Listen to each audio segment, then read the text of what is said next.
Hello, everyone. We'll now call to order the special City Council meeting for the City of Joliet today, Tuesday, July 11th, 2023 at 5 o'clock here in the council chambers. We'll begin with roll call. Mayor Darcy. Here. Councilman Cardenas. Here. Councilman Clement. Here. Councilman Guerrero. Here. Councilman Hug, absent. Councilwoman Ibarra. Here. Councilman Mudrin. Here. Councilwoman Quillman. Here. Councilwoman Reardon, absent. First this evening is public comments. Is there anyone that would like to speak under public comments this evening? Seeing none, we have a presentation by Brad Cole, Executive Director, Illinois Municipal League. Good evening, everybody. Hi, Brad. Evening. Hope you made it in just before the rain. I got here about 3 seconds before it started, so I'm a happy guy. And look forward to having a discussion tonight. Let me get my stuff sorted out here for you. I put some information on the table in front of you, and I'll go through that in just a minute. So if you want to hold on and not get ahead too far, I'll be able to walk you through what those items are. So I'm Brad Cole, Executive Director of the Illinois Municipal League, for which the City of Joliet is a member, and we appreciate your membership. The Illinois Municipal League represents all 1,295 cities, villages, and towns throughout the state. So from the very smallest, which is population 14, to the very largest, which is just down the road here, population 2.7 million. Our job is to educate our members, advocate on behalf of our members, and empower our members to do the business of local government. That's everything from our annual conference, which is our primary education opportunity, to legislative advocacy at the state and national levels, as well as legal advocacy in the state and national courts, and involving municipal officials in affairs both locally and statewide and nationally. So I'm pleased to be here to talk to you a little bit about one of the pieces that I just mentioned, which is our education, but it's also a part of the empowerment to share with you information that we often provide to newly elected officials, but to all elected officials as well as appointed officials, and to see if you have any feedback or if you have questions, we can be a resource. I can provide some answers to you. For my background, just so you know, I realize that the legend of if you come from 50 miles away, you must be an expert. So I came from Springfield today, but I actually live in Carbondale. That's a long way from here. And I served in many capacities there. I was elected to Park Board, Library Board, School Board, City Council, and served 2 terms as mayor. And I've been at the Municipal League now almost 9 years. So I've sat in a seat similar to yours and have participated in a lot of public meetings, and I feel and hope that I contributed to my community, to the betterment of it, and I know that's why all of you are here. So with that foundation, I'm going to talk about the roles and responsibilities of being a local elected official and the form of government that you have. I encourage you to interrupt or raise your hand or just indicate that you have a question or a comment at any point. You don't have to wait for me to be done. In fact, if you don't do anything, I may just keep talking and I may never stop, and then you'll be sorry that you didn't interrupt earlier. The materials that I have put out in front of you, I'm not going to go through all of them. I'm just going to tell you what they all are. The first one is a parliamentary motion guide. This outlines the basics of parliamentary procedure. This is available on our website, and I gave some extra copies to the clerk. And if you want these, you can call us and we'll mail them to you, or you can download and print it yourself. Next is a brochure about how a bill becomes a law. This is erroneously titled. It's really how a bill is supposed to become a law. But in Illinois, they do it however they want at whatever moment in time they're in. This is the way it's supposed to happen, passing legislation in Springfield at the state government. Next is the newly elected officials handbook. That's a new publication that we have put together that provides a summary of the roles and responsibilities of everybody involved in municipal government and the differences in forms of government, the different positions that you may have, department heads, city managers, city administrators, councils, and the mayor. That is, you may already have one of those because I believe Krista has ordered them or maybe provided them to you. If you have any of these already and you don't want these, just give them back to her and she can have them for somebody else and keep them for another individual that might want them. The next document is our Open Meetings Act and Freedom of Information Act book. This is also a new publication that covers those two acts, which are very important. I'm going to talk about a few things in that book later in my conversation. Then you have conflicts of interest. That is a critical issue that a lot of folks don't spend too much time on. We were able to put about 250 pages together on it. You don't need to read all that. You got a city attorney, and if you have a conflict or a perceived conflict, you might want to ask her or him, but this outlines what some of the conflicts are. The other materials then are supplemental. These are some handouts that I like to provide. Are emails public records? Does anybody have an opinion about that? We can have audience participation here, and since there's no audience, that's just you up here at the dais. Emails are public records, and I'm going to talk about that in a minute. For those of you that are new, you would have filed a statement of economic interest when you filed your petition for candidacy, and for those of you that have been on the board, you'll be filing that every year by the 1st of May. If you haven't done that, you're out of compliance with the law. The law changed a couple of years ago, and the statement of economic interest is significantly different. This is a fact sheet that we put together to explain that, what you do and don't have to disclose. A lot of people disclose more than they're required to, and a lot of people don't disclose enough. So you try to be right in the middle, and that sheet helps you with that. Next is a calendar of duties, just to outline what all the things are that go on in a municipality throughout the course of a year for your information, and then our civility pledge, which I'll talk about at the end. Everybody okay with all the stuff I've passed out and ready to get started? Yeah, thank you. Thank you. So those materials are things that we have on our website or that we provide. The publications that we are doing now are new issued publications. We're revising things like that newly elected officials one and the Open Meetings Act.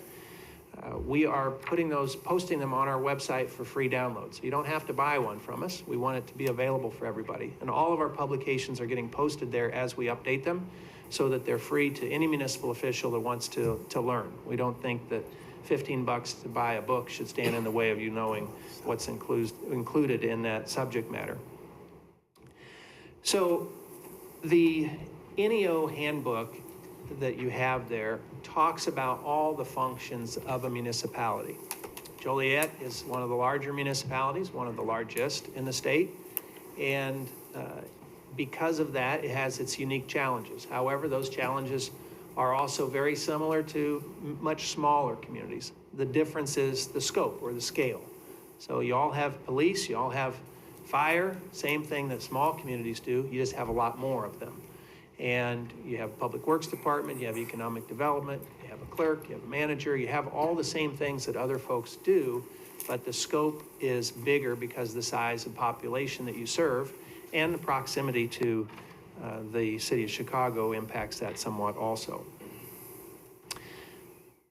In Illinois, I said there were 1,295 municipalities. That's cities, villages, and towns. So Joliet is a city. What's the difference? Well, it really comes down to how you were incorporated when you were originally formed. So that could have been in 1852, or that could have been in 1952. There for a while were a lot of cities, then there were a lot of villages, and there are only 14 towns. It doesn't really matter which you are, you're still a municipality. However, it does impact some of the details in which section of the municipal code you are governed by. There are also different forms of those municipalities, forms of government. You operate under a managerial form of government, which is a statutory form. If you didn't have a managerial form of government, which was adopted by referendum, then you might have a strong mayor form or an aldermanic form. Or you might have a commission form. Commission form has 5 individuals, 4 commissioners, and the mayor. The mayor is a commissioner also. And each one of those individuals supervises and directs areas of the government. So if you're the public affairs commissioner, then you manage the police department and the fire department. If you're the water and sewer commissioner, you manage the water and sewer departments and public works and those things. They have complete control. They're the department heads over those entities within their city. That's a commission form. You are not a commission form. I already said you are a managerial form. Villages are usually trustees. They have board of trustees, not city council members. There's also aldermanic, which those positions are called, statutorily called alderpersons. And so, as you can see just in 2 minutes, there's a lot of different kinds, different ways of operating a municipality. The only one that matters to you is what this one is, because everybody else is different. No matter if they're the same, they're different. The way you do things is unique to Joliet. And in the managerial form of government, it was adopted by referendum, and it can only be changed by referendum. So if you decide, you, the city council, well, we don't want a city manager anymore, meaning that form, we want to have a strong mayor form, that's great. You can decide that, but it doesn't matter. It has to be determined by a vote, a referendum from the people. So they have to adopt revising the form of government. And that does not happen too much. It generally goes toward installing a managerial form of government. That was a form that was created and popularized in the 1970s to professionalize city government and to institute some continuity in what had previously been, and still is in some ways, a political apparatus. Not partisan, but just political in the sense of the elected officials coming and going. So you have a city manager form of government, and in that form of government, the city manager, your interim city manager in this case, is essentially the CEO of the entity. That person, she or he, runs the daily business of the city and has that statutory authority to do that. So I indicated that everybody's different and everybody's the same. Sometimes there are some nuances. I'm going to talk about the generalities with regard to statewide process. So generally, the city manager appoints the police chief. The city manager appoints the corporation council. The city manager appoints the fire chief. It appoints all the department heads, manages the entirety of the city government. There are some positions that are appointed by the mayor with the advice and consent of the council, such as a planning commission or a zoning board or a library board or a liquor advisory board or any number of those. I'm sure you probably have several dozen of them. And those are appointed by the mayor, usually with the consent of the advice and consent of the council, but all of the employees are appointed by the city manager. The only employee of the council and the mayor is the manager, and everyone else is an employee of hers or his. And sometimes that causes some confusion, but if you consider the role of the city manager as that CEO and the role of the council as a legislative body, which is like a board of directors, if you're looking at this in a business sense. But the council is the legislative body that considers, adopts legislation, ordinances, resolutions, is required to adopt a budget, or if you're on an appropriation ordinance, I don't know where you're at, if you're on an appropriation ordinance system, required to adopt tax levies. And that is to represent the people in the adoption of those actions to then give guidance to the staff to carry them out. The mayor, in this sense, in that form, acts as the chairman of that board. She or he has statutory authority primarily to serve as the chair of the board, so to chair the meetings. Now, I noticed that a council member opened the meeting tonight. I don't know if that's something you do. You do that every meeting, or if it rotates, or yeah. So that's nice. That involves everybody in the meeting. That's something you decided to do locally, and that's fine. But the mayor, and in a village, is a village president, and a town also a town president. The mayor is the chair of the board, convenes the meeting, can call the meetings. Yes. Just to explain, we rotate mayor pro tem every 3 months, and the mayor pro tem happens to be Mr. Guerrero this time, and then it'll be rotated again. Okay. So that in case the mayor isn't here, there'll be someone to step in. Sure. So Now, just so you can understand that. sure. So that's in the capacity that you were opening the meeting. Great. So, the mayor also has statutory authority with regard to being the liquor commissioner, can designate deputies or assistants, but in addition to being the chair of the board, serving as the local liquor commissioner. Since you raised the mayor pro tempore position, the mayor pro tem, that is a position that you should have. However you decide to elect that position or appoint that position is yours, but you should always have one. Some communities don't have one until they need one, and then it's too late, and they need one because the mayor's out of town or incapacitated, and the city business has to go on. And so the fact that you do a rotation of it, that's your choice, and that's perfectly acceptable. Sometimes it's the senior member, sometimes it changes annually. That's a local decision. So I'm glad that that's how you do it here. So those are really the three components of the city government: is the staff, city manager directs the staff, the legislative body, the city council, and then the mayor, the mayor's office. Sometimes when I come and make presentations to different communities, I will get a question, well, that's not right. What you've said is not true. Well, it is, but maybe what you do is different, and that's okay. It's oftentimes followed up with, well, that's the way we've always done it, which I think in my life, or you, and maybe in others, is the 7 deadly words. You know, that's really not how we want to run our government or our business or anything. But if you do something that is contrary to general practice, that's okay if that's the way you decide to do it. So what I'm talking about are the statewide generalities. And for instance, that you're a mayor pro tem, that's a position that you can elect however you decide locally, and that's okay. So if that's the way you do it, that's great. Doesn't have to be the way anybody else does. So are you suggesting that that should be a new position, a paid position, or give it to whoever is account like we do, it's okay? Well, I didn't say anything about paid. I don't know who's getting paid or not. Well, But no, no, we're I'm not not. suggesting That's why I'm that. asking you, because No. I felt that's what I heard you say, everybody should have a mayor pro tem. And I didn't know if you were talking about a position to have that. Like every some municipality- people have deputy city managers, No, you know, you that's my have a mayor question. pro tem. Yeah, I know, we rotated, but what I got from you, you said, oh, you do it that way, like it was a new thing to you. That's why I thought, well, do other people have a paid position of mayor pro tem? No. Okay, that was my question. Yeah, what I'm talking about is, like I said, sometimes it's the senior member, and that is the mayor pro tem. It doesn't rotate.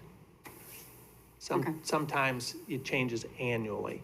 Well, that's the way I've always done it. There's your answer. Yeah, so I'm okay with that. That's no issue for me. So that's Okay. the way you want to do it, that's okay. I just wanted clarification, thank you. Yeah. So, as a council, collectively with the mayor, your tasks are to conduct the business of the public in a public meeting. Tonight, it's a public meeting. I assume this is being broadcast or recorded for broadcast for the public. And that's something that has taken off in various forms the last 30 or 40 years. When many communities entered into cable franchise agreements, they got a public access cable TV station, and they started putting their meetings on TV, and now you can live stream them. During COVID, you may have conducted them remotely and may have allowed public input that way, public comment. But regardless of how you have your meeting, which now is required to be in person because we don't have the remote meeting authority outside of a disaster declaration, but no matter how you have your meeting, it's important to realize that this is the public's meeting. It's not your meeting. You are the elected official, the public servant, serving the public. This is their business that you're conducting. You've been entrusted with a vote to make decisions, recommendations, to give direction to staff, to collect and spend financial resources on behalf of the public. And so whether anybody is here or not, doesn't matter. This is still a public meeting and you're meeting for the public. And if the room is full, same story. I remember when one time I was on the city council, I was not yet, I don't think I was mayor. I might have been mayor. But we had I think I was mayor. We had a situation we were discussing and our meetings were broadcast live on cable. And there was a lot of debate and it was just going on and on and on. And somebody came in. Now our council chambers were set up a little bit differently, but just suppose I was where you are and the entryway was in the back. And somebody barged open the door, made a little bit of a ruckus doing that, walked right up here. I mean, had everybody's attention when this happened. The guy's name was Jerry Bain. And he just walked right up to the podium. We were in the middle of it. And he said, "Do you people understand how stupid you sound right now?" And everybody's like, "Where did he come from?" And he just turned and walked out. We realized he was watching at home. And he drove the 20 minutes to City Hall to come in and say that, and turned around and left. Which was, give him credit for that. The reality check was we were all caught up in what we were talking about and didn't realize we were representing the public and that the public was watching. And that gentleman was watching, got upset, came down to tell us that. He didn't tell us how to do what we were doing. He didn't tell us what his opinion was. He just told us how we looked, which was stupid. And he might have been right. It reset the meeting and we got back to the business. Now, that wouldn't happen here, but it did happen where I was. And so just keep in mind that you are representative of the public, whether anyone is here or not, and they might be watching. And so it's important to always conduct yourself in that, with that understanding. So it's not an audience of yourselves, it's an audience of the community. Now, one of the things that can complicate a meeting and have somebody like that come in is if you're really not structured in the way your processes are with regard to doing the business. I've been to this council before. I haven't been lately. It's been several years ago. But I don't know how you operate your meetings because I haven't been here to watch them. But I'm assuming you generally operate under Robert's Rules of Order. You can determine that. I'm guessing that's in your city code. The handout that I provided is just a brief little outline. The book is more pages than that handbook that I passed out. But in 2 pages, this gives you an understanding of what the motions are and how to do it. The process for that generally is that you have something that's brought up probably from a committee. Maybe it comes through a committee, comes as a recommendation here, a committee report. You should have a motion and a second, and then have discussion. And when the discussion is concluded, you vote on the matter. There are all sorts of parliamentary procedures to go into more detail or less on those things, and amendments and postponing and tabling and all sorts of different little personal privileges. But the basics are, if you have an item that gets brought here, I assume the clerk reads it.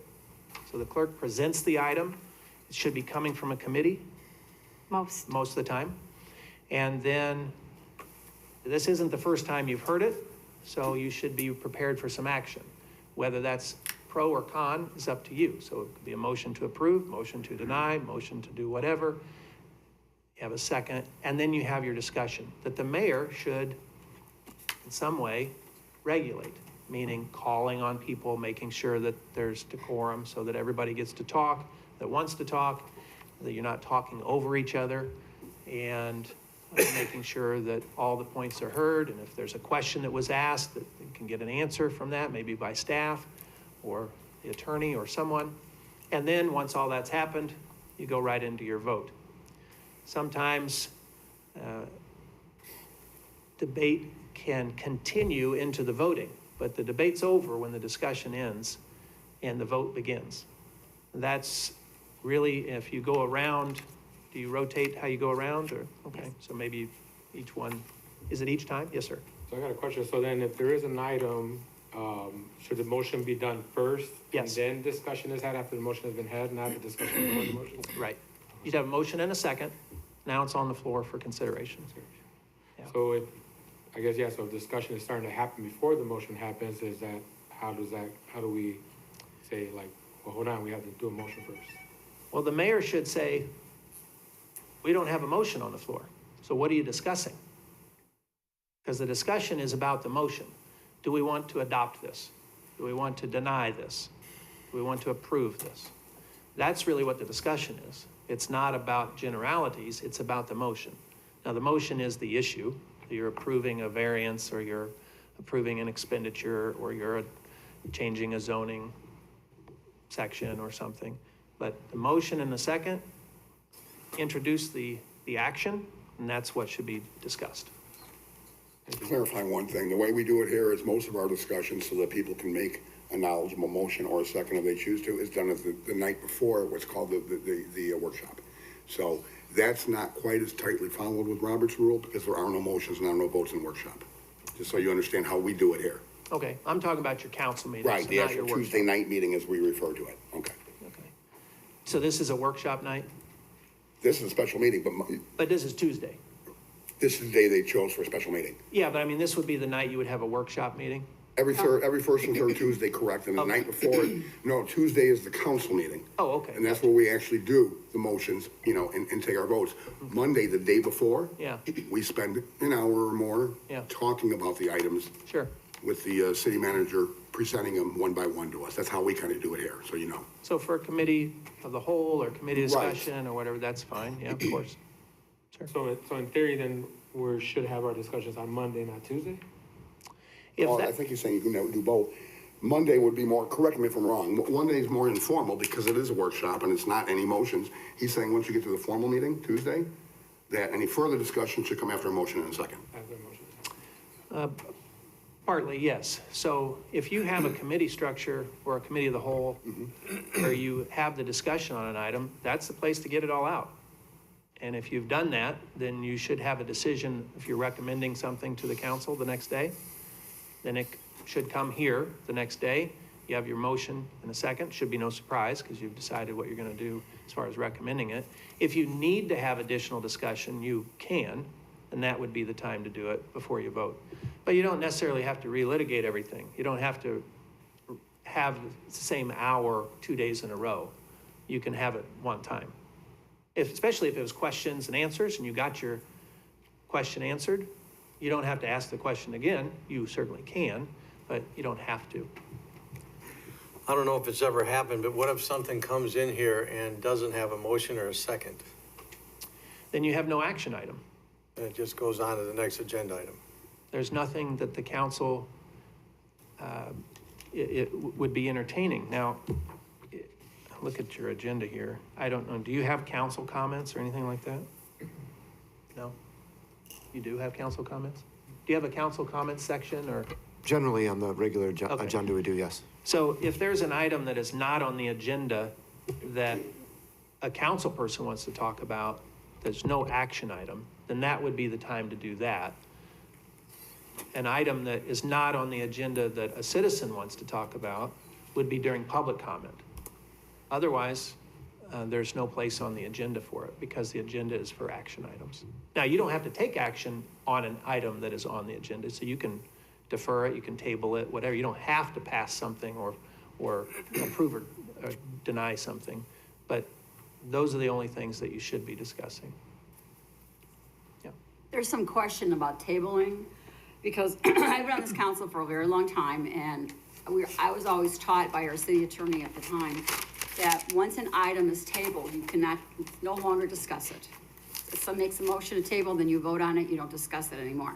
So now I've been told that the rules have changed. By me? It said Robert's Rules of Order had changed, and that you can talk about it at any time, even though it's tabled. And I never heard that, and I didn't know that it was strict, that's what we were told. And that's what I usually go by. Once an item is tabled, no more discussion, you just go ahead and vote yes or no. Okay, I just want to clarify, that's not anything I've said tonight. You're talking about No, something no, no, somebody's no, told you. no, I'm Okay. not saying anything you said tonight. Yeah, I want no. clarification on tabling a matter. Okay, so on a motion to table, there is no discussion. So if you have an item, there's a motion to approve an annexation agreement, and a second, and you're discussing it. And then there's a motion to table the motion. And it's seconded, there's no more discussion on the motion to table. There is no discussion on a motion to table. You just have to vote up or down. And so if you vote to table it, that item is concluded. That's the action that's taken on that motion. So in that sense, there is no more discussion. There's no discussion on a motion to table, and there's no discussion if an item has been tabled. Now, you can bring it back later and discuss it, but, During the meeting or at another time? well, not during the meeting because it's Because been it's been tabled. tabled, yeah, Right. so once it's been tabled, but a table is appropriate at any time during the discussion, is that not correct, or does that change too? A motion to table is always in order. Thank you, okay? I just Also, need so is a clarification motion to because I adjourn. was taken out for correcting somebody, and I was told, you don't know Robert's Rules of Order, you can still discuss it. So that's why I wanted to clarify this evening with you, so thank you for that. But sometimes we'll table it to a later meeting, and that's happened as well. But, That's generally what happens. okay, well, thank you for the clarification. A I was motion to correct. table and a motion to adjourn are always in order. So, if you want to make a motion to adjourn right now, you can do it, and we're out of here. So if there's a motion and a second on an action item, and during discussion, it's decided to go to a table position, that overrides anything else. If there's a motion to table, And then you vote on the table, not on the right, item. Okay, yeah, that's a superseding motion, all right. and you act on that immediately. There's no discussion on that. So that's the answer I was just providing. Once that motion has been seconded, that's it. You don't talk about it. Okay. You either do it or don't do it. Now, if it fails, you go right back to where you were. You keep talking about the underlying action item. All right. If it passes, you move on. You've done. That's it. It's done. Just like adopting something or denying something. You've done it. You moved on. If you pass an ordinance, you don't keep talking about it. You move on to the next one. So that's the same thing. Yes, sir. If you motion to approve and someone seconds it, and then you go into discussion, but then after you hear discussion, decide that you want to vote no against it, even though you voted to approve it, is that? Even though you made the motion to. If I made the motion to approve, but then after hearing discussion, you say, you know what, you're right, Yeah. I vote no, once it comes to voting, that's fine? You can- That's okay. Yeah, you can vote however you want. And sometimes people will make a motion just to be able to have a vote on an item. You don't have, the motion doesn't require you to vote for it. Yeah. In fact, sometimes you as a collective general you, okay? I'm not talking about any one individual. But you may all agree, we're not going to do this. And so we need to take this action and say, we're not doing this. So I want a motion to approve this, and it's, 9-0-0-9, no, that's okay. And then we have to make a motion to not approve, right? No, you Oh, can, no, It's no. already done? Yeah, depends on what it is. Yeah. There are some things, for like zoning stuff and things, you actually have to approve a denial, stuff like that. But otherwise, we're getting into the nuances of things. But you can vote against something if you made the motion or seconded it. The same way you can vote for something if you didn't. Thank you. Yeah, okay. So, talking about parliamentary procedure, it's a guideline. It's not a strict document that you have to abide by in every sense of the letter of every word. It was established for the British parliamentary process. That's why it's parliamentary motion guide. It was not developed for city councils in Illinois. Sorry to tell you that. But it's been used for hundreds of years as a template. So and I've been practicing Robert's Rules for almost 30 years. There's all sorts of little things that you can pull out, but there's no reason to do that. You just stick to the basics, make your motion second, pass it, don't pass it, whatever. Have a motion to table. There's motions to postpone. There's motions for reconsideration. There's all sorts of stuff. You don't need to play any of those games or tricks or, special things because it's just not necessary. Just do your regular business and people will appreciate that, I think. But the mayor is responsible for making sure that the meeting runs properly. And so if you're talking over each other, that's hard to do. If you have a motion to table something, just realize that does, once it's seconded, that does end the debate. So there's no more. If you don't want to hear somebody else, that's a way to do it. But if you do want to hear what other people have to say, or you want to still say something, you can't do that. Much like where I was headed was when you have that motion second and the discussion ends, that's the end of the discussion. So we've all talked about this item, and we don't know how it's going to go, but it's probably going to pass. When the clerk calls the roll, that's not now a speech opportunity. It's not, well, based on what I heard, or because Councilman Guerrero is in favor of this, but, Councilman Cardenas is opposed. That's not it. You're done. You should just be, whether you do yes, aye, no, nay, whatever, your vote, that's it. Once you get done with discussion, you move to the vote, and does the mayor vote on everything? Yes. Yeah, the mayor votes last, and then should declare the motion passed or failed, and that's it. So keep your discussion to the discussion, not to the vote. You should be done at that point. Any questions about that? I feel like there's a question out there still. Okay. At what point do we determine then collectively that discussion is over and we are now calling the roll for vote? Well, you can do that a couple of ways. The mayor should be like, I think we've all talked about it. Are we ready to go? And that's just general consensus. A lot of times, everything's been said, but not everyone has said it. Have we ever been there? He's fighting me for my time, she is. Have we ever had that? We know that you said what I want to say, but I still want to say it, right? So that's okay, but we don't have to do that all the time. That's okay, you can, it's your role, your responsibility. But sometimes the mayor should say, I think, we're just repeating ourselves. Is there anything new? Is there anything that we haven't discussed? Are there any outstanding questions? But you should collectively be able to identify that. And that's not a hard thing, in my estimation. But if it is, then you can say, I still have more I want to talk about. Okay, let's keep talking about it. Keep in mind, you're here to do the people's business. So it's not a campaign speech. It's not a soapbox outside. It's, these are my issues about this issue. These are my questions, or what it's, not necessarily to have an opportunity for extended rhetoric. Now, I've done that plenty myself, okay? So I was not immune to this myself, but in hindsight, there were times where I should have said, somebody else has already said it, I agree with her. Good enough. Is that okay? Any other questions generally? Okay.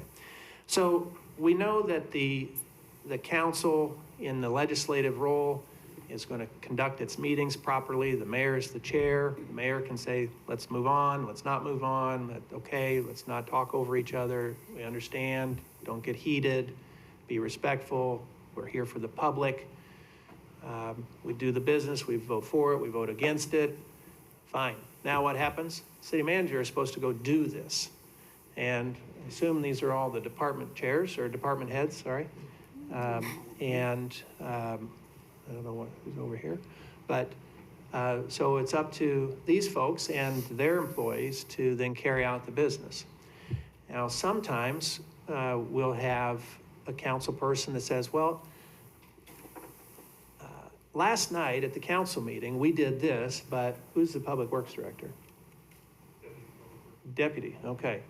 You want a field promotion tonight?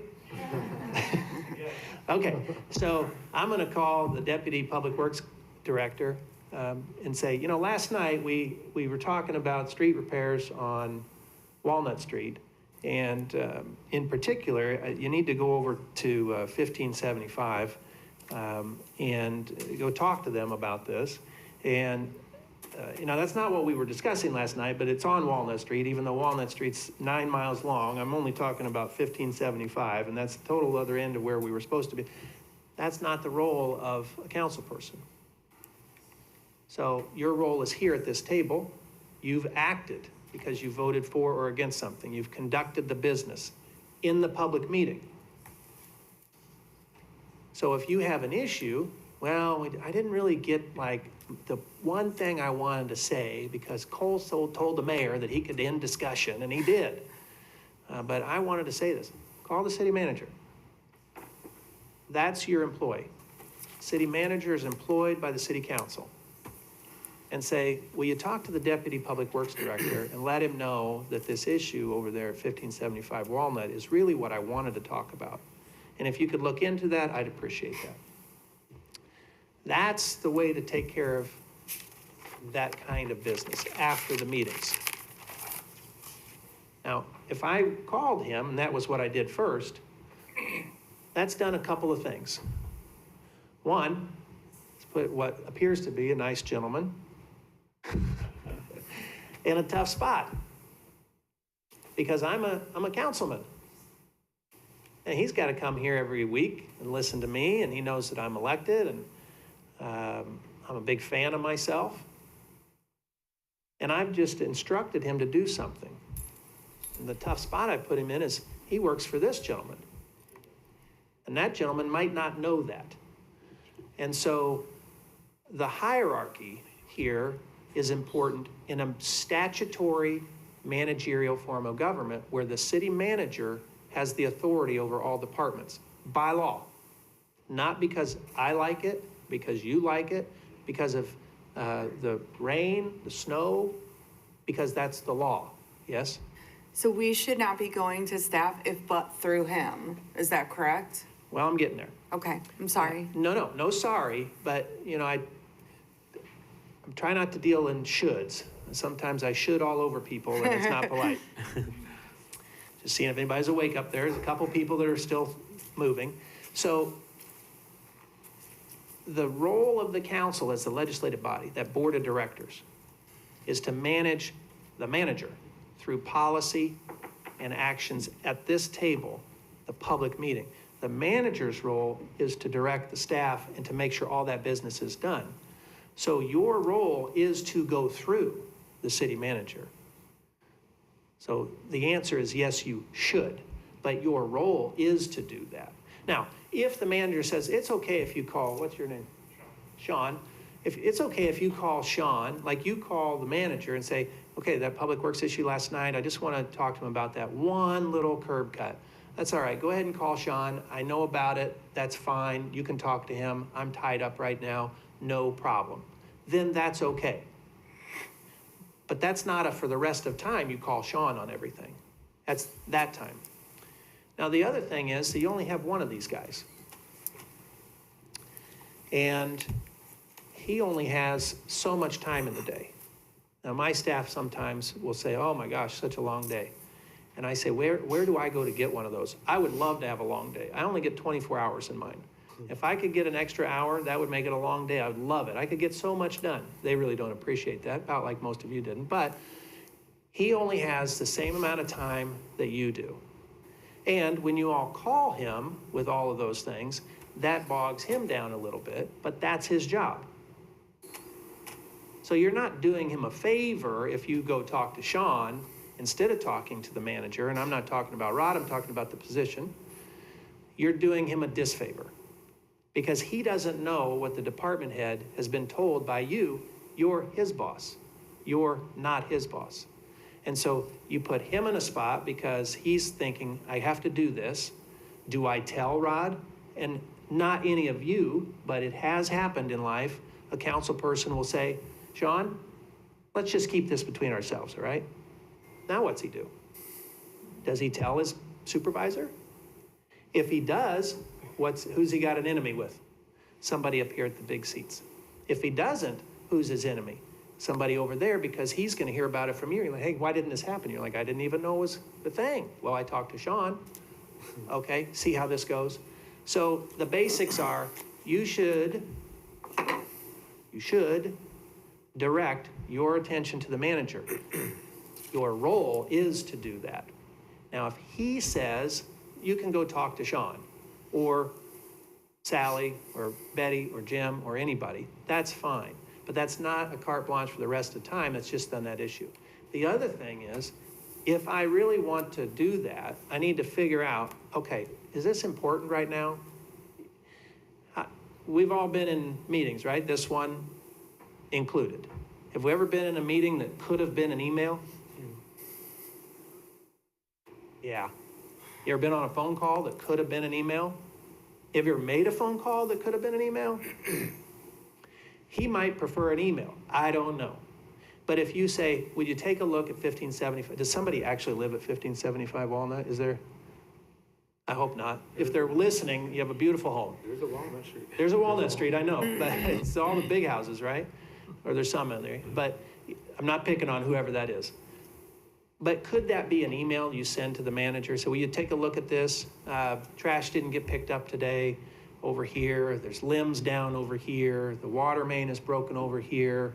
By the way, I got a compliment. The fire department was out at the school. They did a wonderful program. Good job. Pass that on to the department. The public safety officer did this. That was great. Will you share that with them? It doesn't always have to be a phone call, but it does always have to go through the manager. And you only have one of those, so be mindful about how you occupy that time, because he or she has a city to run. And if they spend 10 minutes a day with each member of the council, that's an hour and a half that's gone. It's an hour and a half that's gone. Now, does it happen every day? No, but it could. And what if it was 20 minutes? Okay, now it's 3 hours that are gone. He's down to half a day, and he's still got to do all the other stuff. So be mindful as you communicate with your employee, the manager. Does this need to be a phone call? Does it need to be an email? Can I just tell him next time I see him? That's up to you. I don't know. That's up to you. Also, I think I have one of the best jobs in the state of Illinois. I get to work with local officials. I loved being one. I thoroughly enjoyed it. I think the mayor's job was the best job I ever had, and I've had some excellent jobs in my life, this one included. But there are 1,295 mayors in this state. They're all type A personalities.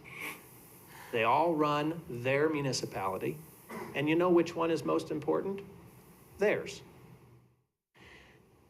For those of you that weren't just elected this spring, if we had your email address, you received hundreds of emails from me during COVID, right? Every one of those has my signature block on it. You still get dozens of them from me, sorry. They all have my cell phone number on there. I get hundreds of phone calls from people I don't know. Hey, is this Brad? Yeah. Got one today from a fellow. He's a trustee in a very small town, 435 people, over by Rockford. And is this Brad? Yes. By the way, lays into this thing. And about 5 minutes into it, I said, well, what can I do for you? Well, I just went, and he starts in the story again. He's got an issue with his council. And I said, okay, what can I do what is it that you're asking us to do? We finally got to it. We can't help him with it, but I got to tell him that. That's fine. It ended up being a 10-minute phone call. The point of that story is I enjoyed talking to the guy, and I always answer my phone, and I'm happy to get every mayor in the state calling me at some point in time because they need something or want something or they want to help somebody else or whatever. But 1,295, not enough time in the day to take a phone call from everybody. So sometimes when Mayor Darcy calls, I'm actually talking to some other mayor. And when I call him back, I say, well, sorry, I was just talking to another mayor. There's all these mayors calling. Yeah. Okay. My point is, you may call the city manager, and guess who he could be talking to? Another council member. Or maybe he's talking to a department head. Maybe he's talking to a citizen. So you can't expect the instantaneous response all the time. As great as Rod is, or anybody else may be, they can only do so much. So if you don't need to call them, leave a message with the clerk or with an assistant, send an email. If you do need to call and they're on the phone, you can't answer, he'll call you back. Unless it's an emergency, and then you ought to call 911. But if it's not, realize you have limitations. This is a big city. This is a real city. This is an actual city. It's not the guy I talked to this morning. You have staff that are doing a lot of things, and you have to respect that, and you have to allow them to do that. And they will do that the best they can, and they'll get back to you the best they can, but they're not always available. So if I'm sitting up here and I call Rod and he doesn't answer, I don't call Sean. I leave my message for Rod, and he'll call me back, and he'll say, I'll take care of it. I'm not calling the department heads. I'm not calling the second deputy public works director. I'm dealing with my employee. Does that seem common sense or foreign, or any thoughts about that or questions? Makes sense. Thank you. So everybody's in complete agreement with that, because whenever I hear silence, I hear unanimous agreement. That would not be affirmative. Okay, what's your thoughts? Just the concept, what you just said, silence is not affirmative. Okay, well, how about on this issue? I'm listening. Okay, but I'm asking you. Yeah, in a perfect world, that would work, but we are the eyes and ears of our residents, and we certainly cannot restrict the residents from contacting the public works director to tell them they've got a dead tree in their yard, and we're allowed to do that. I do disagree with you on that. That's not what I said. Well, you said all communications. Between a council member Right, should go through the city manager. right, so when a resident of our city, of our district, for the district residents calls us and says, I got a dead tree, yeah, we go right to, we're not gonna bother the city manager with a dead tree. We're gonna go to him, text him, email the public works, or possibly the arborist, and say, we got a dead tree at this, go check it out. And that's what we do. And you should not. That is not your role, and that is not the form of government. Your position is to represent those constituents. So I live in your ward, your district. I say I got a dead tree. Absolutely, you should manage my expectation. Okay, I'll talk to the city, we'll get over there. Your role is to go through your employee, which is the city manager. That is your role. That is the form of government you have. And then he should talk to whoever. If he wants to talk to the arborist, he wants to talk to the police department, he wants to talk to public works, whoever, that's his position. So that is the role of the council member. It is not to go through. And in fact, if you do that, you being anybody, you are subverting the authority of the manager. And that's not your intent, I don't think. Your intent is to get the tree picked up. And it's not a bother. It's not a bother. Now, if you want to make it a bother, it could be. But is that a text message? Is that an email? Is that a phone message that's left with somebody, his assistant? There's a tree down. Okay. Do you have to talk to him to tell him that? Probably not. Could you? Sure. But just wanted to tell you, there's a tree down on Main Street. Got it. We'll get on it. That's his job. Not a bother. That's his job. Thoughts? I would ask everybody to adhere to that, because Rod's got an assistant, I have an assistant, and it makes it a whole lot easier. Call my office and let my assistant know if you can't get all of Rod's, but collectively running a business, that's really the way it should run.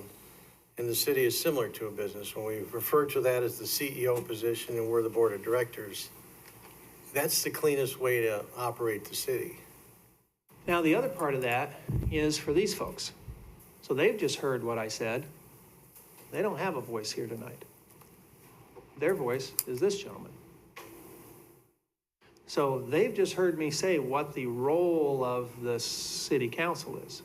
So they now know that they should not be getting those phone calls. They should not be placed in that bad position. They should say, well, have you talked to the manager? I can forward you to the manager. That's not disrespectful. That is respectful of their supervisor. So they should say, okay, let me connect you with the manager's office. And because maybe he doesn't want this department to do it. Maybe he wants somebody else to do it. And there's a reason for that, because he's managing the city. Maybe it doesn't have to be a public works person that does something with the water department. So it's not a bother. That's the role. They've just heard me say their role is to work for him, and that they should direct those things to him also. Other thoughts on that? We have silence, which means disagreement tonight, but is there recognition about that? That is the form of government. None of that is to take away anybody's rights to represent, because you were elected to represent the people of your ward or your district, right? Absolutely. Where do you do that? Right here. Right here. And in the interim, between these public meetings, you do that through your city manager. That's the law. Now, if your city manager is non-responsive, because this is something we hear, well, I call the manager and he doesn't do it. Never responds to me, never gets back to me. Not talking about this one, but never everything. Okay, well then you have the right and the authority to change your city manager. That's your job. If your manager is not responsive to the council, you get a different manager. If the public works director is not doing what you ask him to do because you call him every time, are you going to say we need to get rid of the public works director? Could you? Thoughts? Wait, could you do that? No, we can't hire and fire. You can't, because they work for the city manager.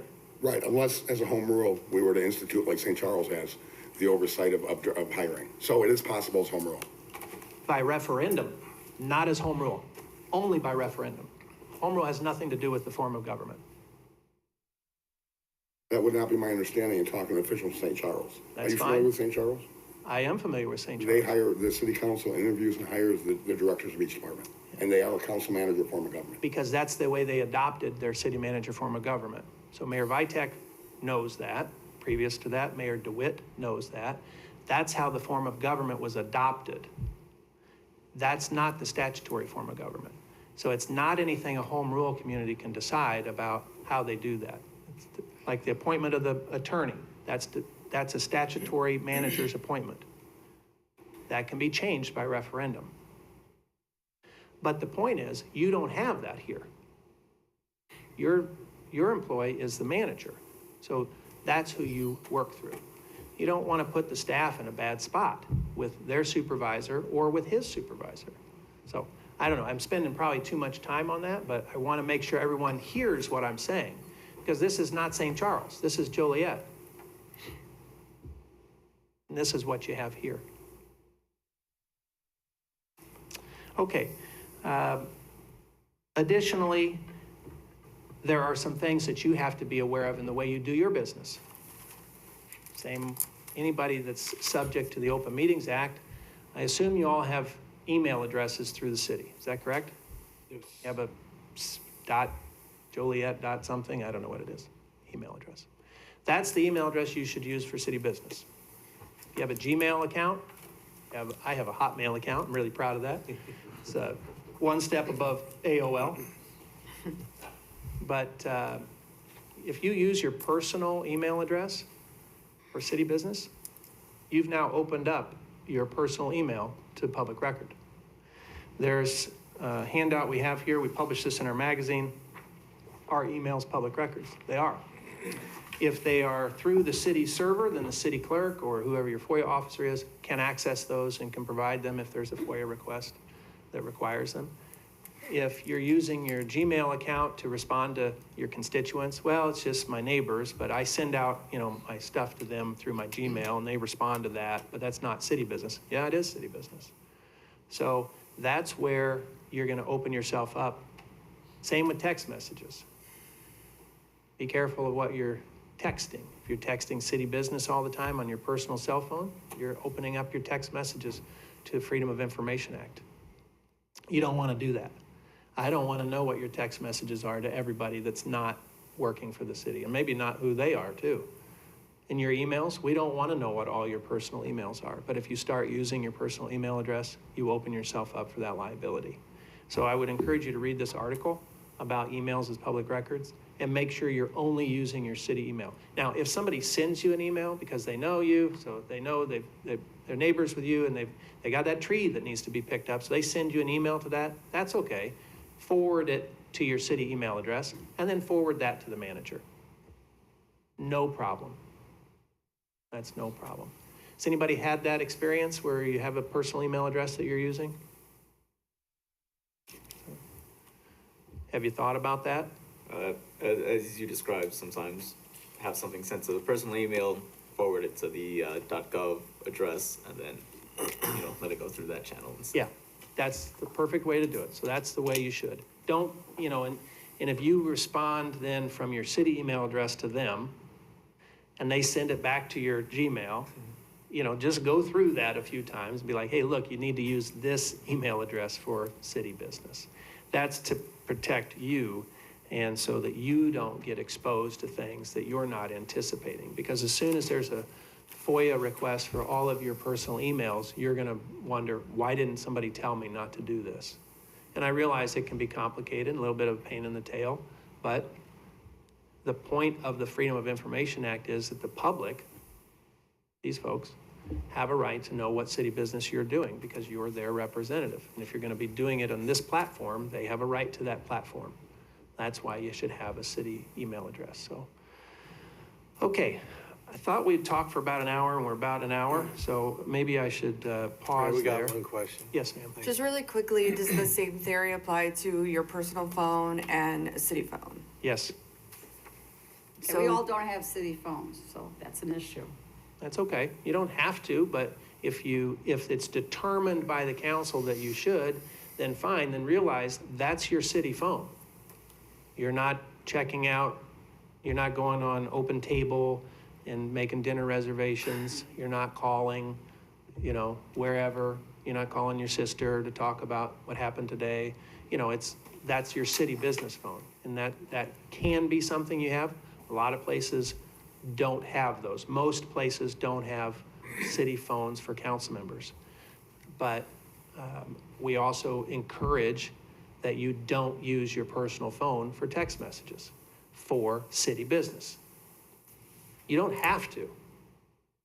I have friends that don't have a cell phone. They survive. Now, is it very convenient? Not always. But you don't have to respond. You can call them.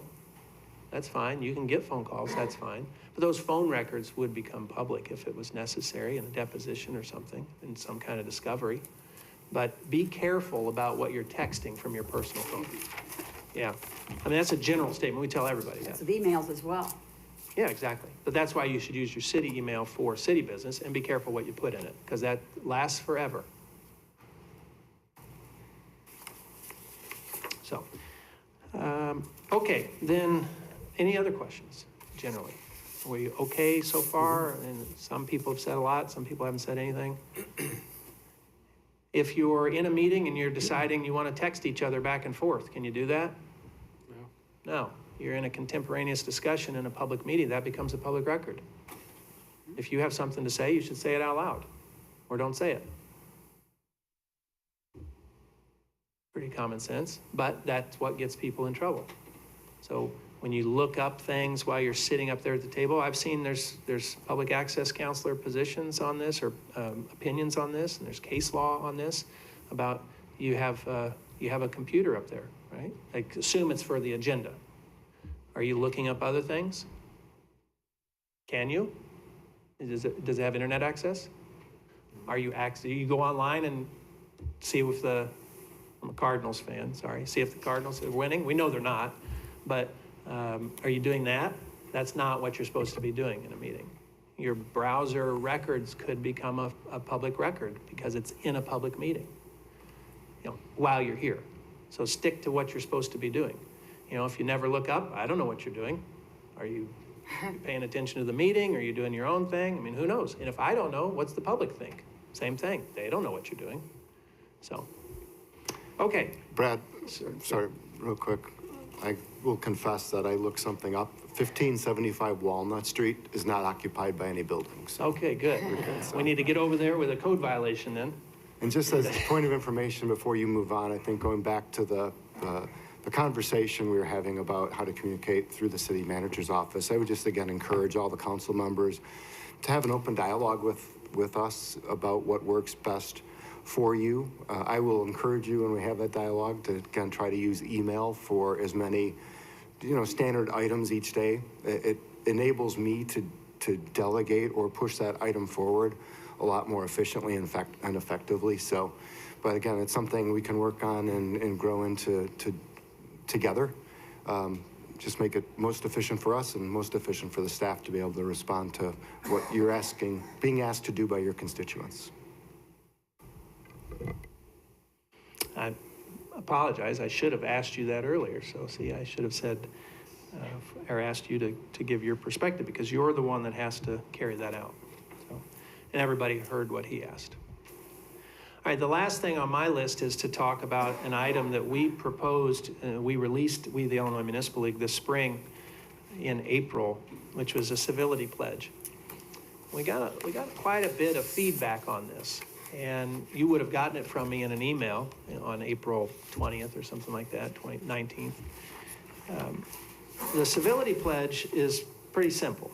It reads, "In the interest of civility, I pledge to promote civility by listening, being respectful of others, acknowledging that we are all striving to support and improve our community, and understanding that we each may have different ideas for achieving that objective." Now, because I'm one of the people that crafted that, I can tell you the genesis of it. It was developed for the exact purpose as is stated. Nothing else. Not to silence anybody, not to promote anybody, not to infringe upon anybody's constitutional right to free speech, not to dictate how somebody utilizes their free speech, not to limit the amount of time that somebody can speak, not to do anything other than what it says.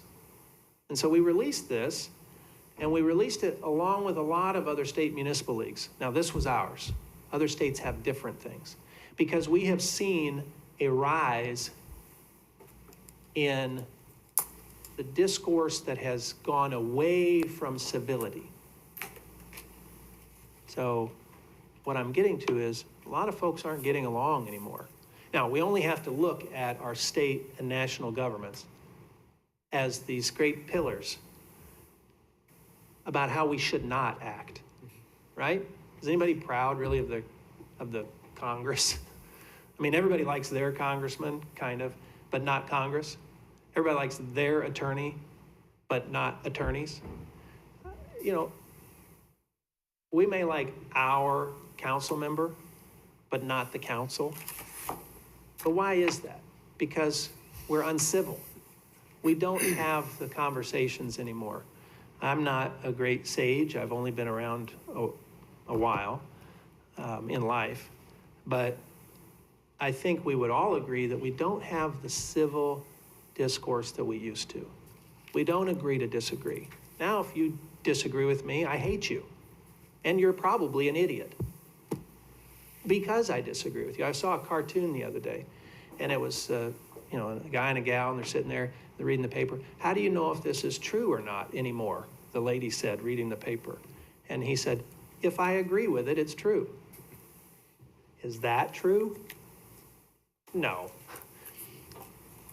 It's impossible for that to be true unless you are always right. I don't know that that's the case. I know I'm not. So the civility pledge was developed to say, in the interest of civility, look, there's nothing wrong with civility. Does anybody have a problem with civility? Does anybody say, "I don't like civility"? I mean, really, this isn't a question to you. Does anybody not like civility? Okay, That's a unanimous agreement. Everybody likes civility. Okay. I pledge to promote civility. Okay, I like it, so I'm gonna promote it. And I'm gonna do that by listening. I'm gonna be respectful. I'm gonna acknowledge that we're all trying to do the same thing. We may be trying to do it differently, but we're trying to do the same thing. And what is that thing here? We're trying to make the city of Joliet better. Is everybody up here to make the city of Joliet better? Anybody up here trying to make it worse? Okay, everybody? All right, everybody's trying to make it better. We've agreed on two things. We all agree in civility, and we all want to make the city of Joliet better. And we may have different ideas about how we do that. That's okay. It's okay. You vote yes, you vote no. You vote yes, you vote no. You vote yes, you vote no. You vote yes. That's how it works. That's okay. Everything's unanimous, that's great. Nothing's unanimous, that's not ideal, but you can do that. But are you civil in doing it? Do you respect the people that are listening here tonight, that are either in the room or at home? Is Jerry Bain gonna come storming through the door and walk up to the podium and say, do you people know how stupid you sound right now? He would if you weren't being civil.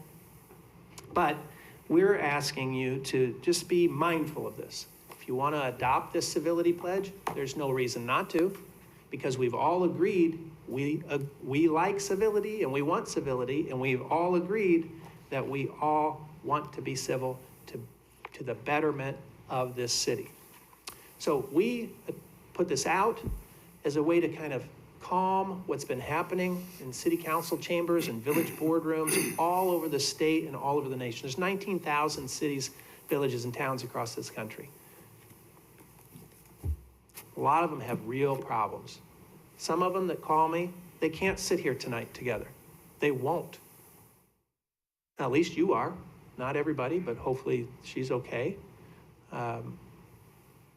You're here because you either thought you had to be here, or you wanted to be here, or you had nothing else to do. And so we've been pretty civil with each other, haven't we? I think. Have we? Yeah. Yeah, all right. Look at that. It can be done. Now, you may never see me again. I think you will. But you're going to see each other. And so you can be civil towards each other. You can operate within the rules of your form of government, however you decide to do that. Some things you do your way, some things you do, a different way. That's okay. But you can be civil. So we would encourage you to adopt this. And this is a pledge to the community. That's who you represent. So we're going to treat each other civilly. Doesn't mean that if somebody comes up here that's a skinhead, that they have the right to speak for 4 minutes. Doesn't mean that you have to agree with them. Doesn't mean you're promoting them. Doesn't mean that you like them. Doesn't mean you have to engage with them. It means they have the same right as somebody else under the Constitution of our United States, and that you're going to treat them with whatever due respect is there, which is probably just letting them speak and letting them sit down and leave. Don't even need to acknowledge it.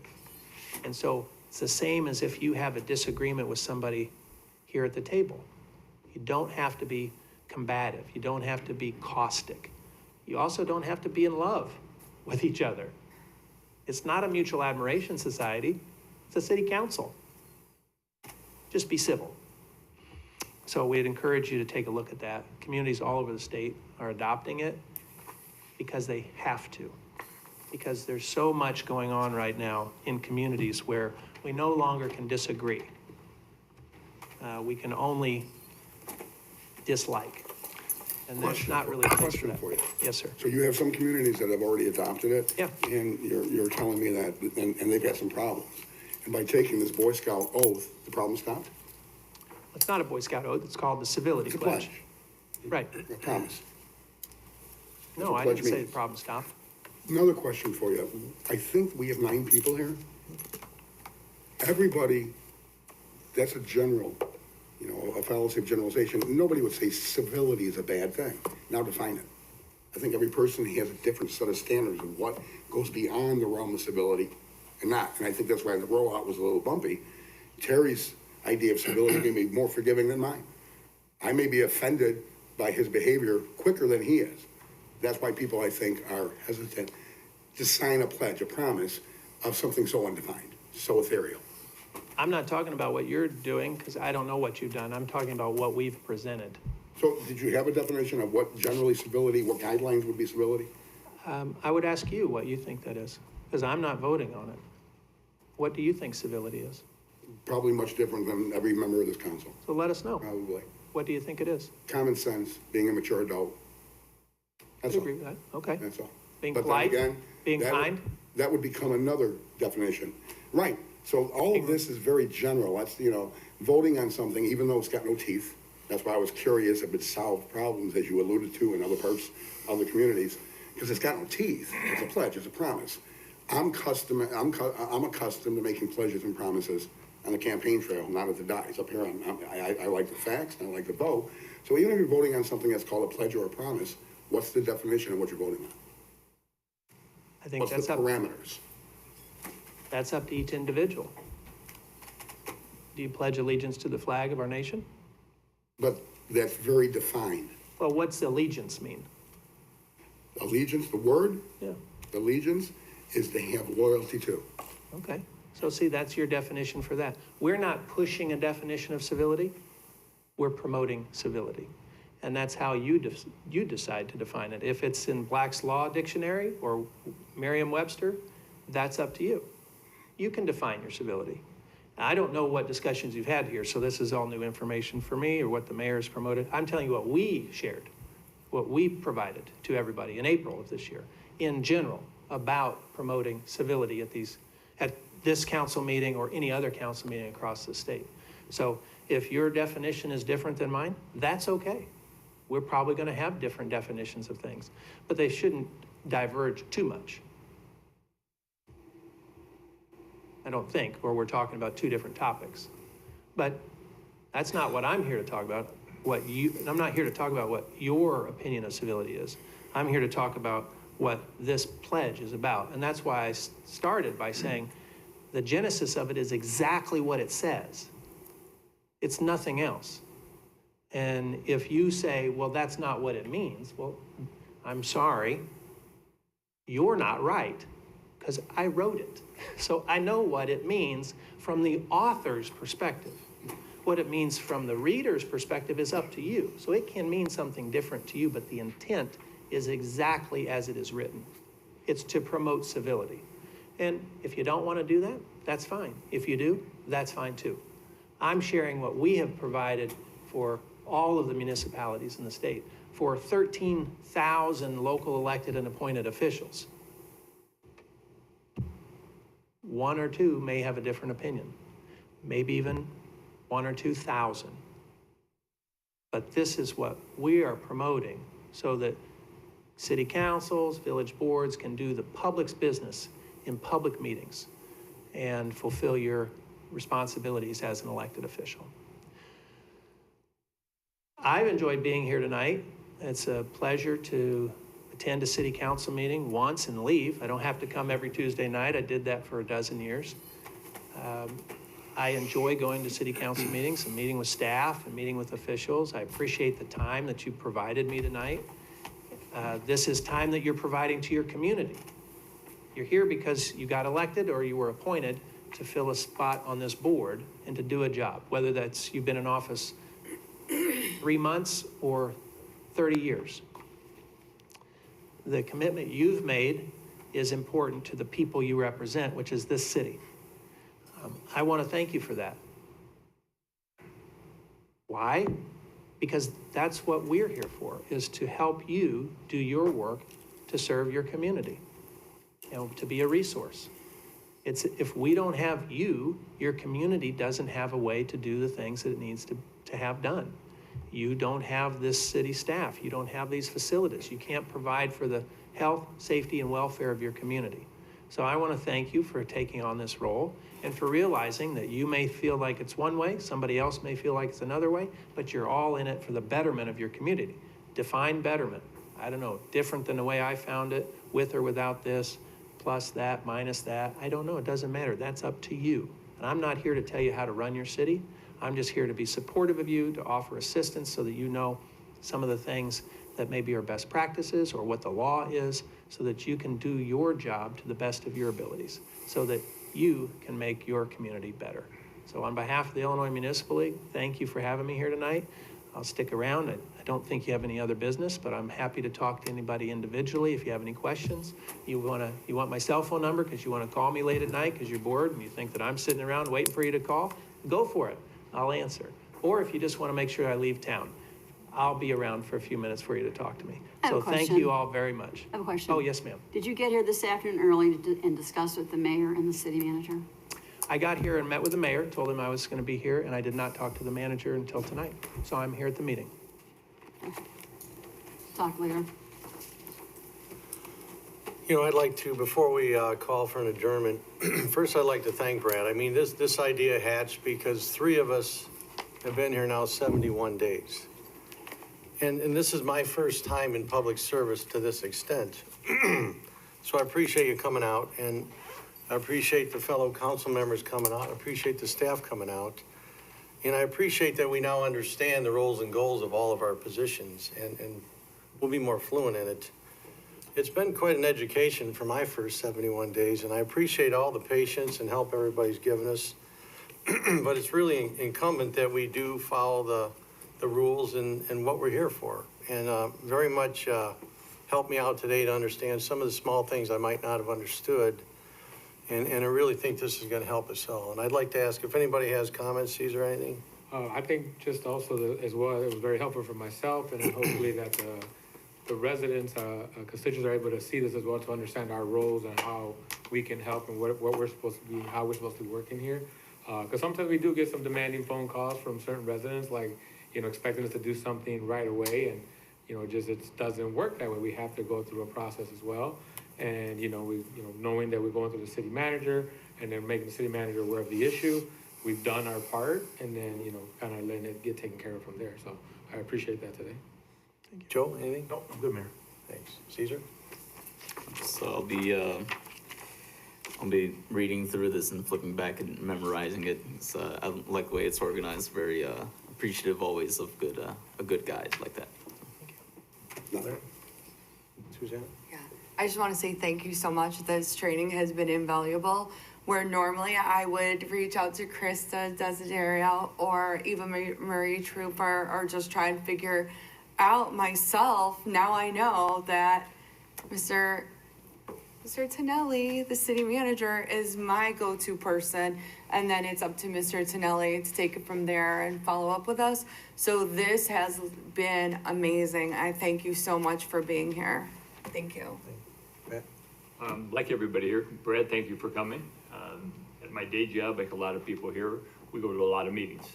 And I try to go with an open mind, knowing that hopefully I'm going to learn something, which I did, and I appreciate that, and thanks for your time. Jan? Well, I have a lot to say, but I'll keep most of it to myself. But thank you for coming. I appreciate it.